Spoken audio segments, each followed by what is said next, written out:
Eh, mais c'est la grosse! Ouais, c'est la grosse vache. Pourquoi t'es grosse? Ouais, pourquoi? C'est parce qu'elle bouffe trop que c'est devenu une grosse baleine.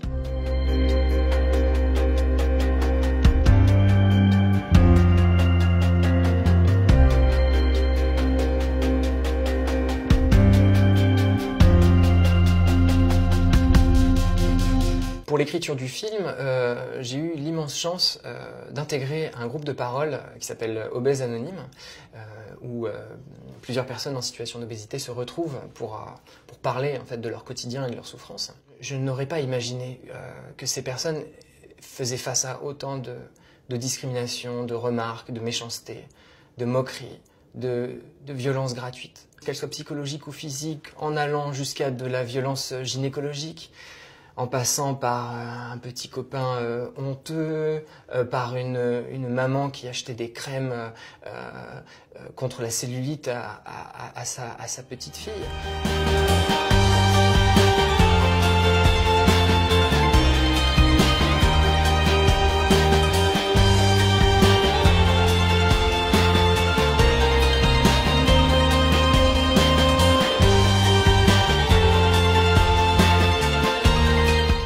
Beaucoup de gens pensent que les personnes sont obèses uniquement parce qu'elles sont feignantes ou parce qu'elles ne font pas de sport ou qu'elles ont une alimentation très mauvaise.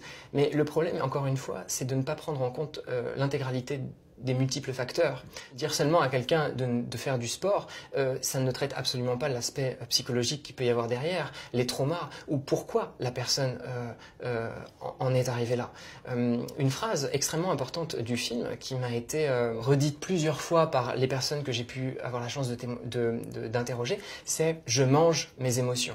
Elle est plus grosse que moi alors que c'est qu'une enfant, tu comprends? Dans ce genre de moment, je me nourris pas. Je mange mes émotions. Je les engouffre et les avale pour mieux oublier ma vie.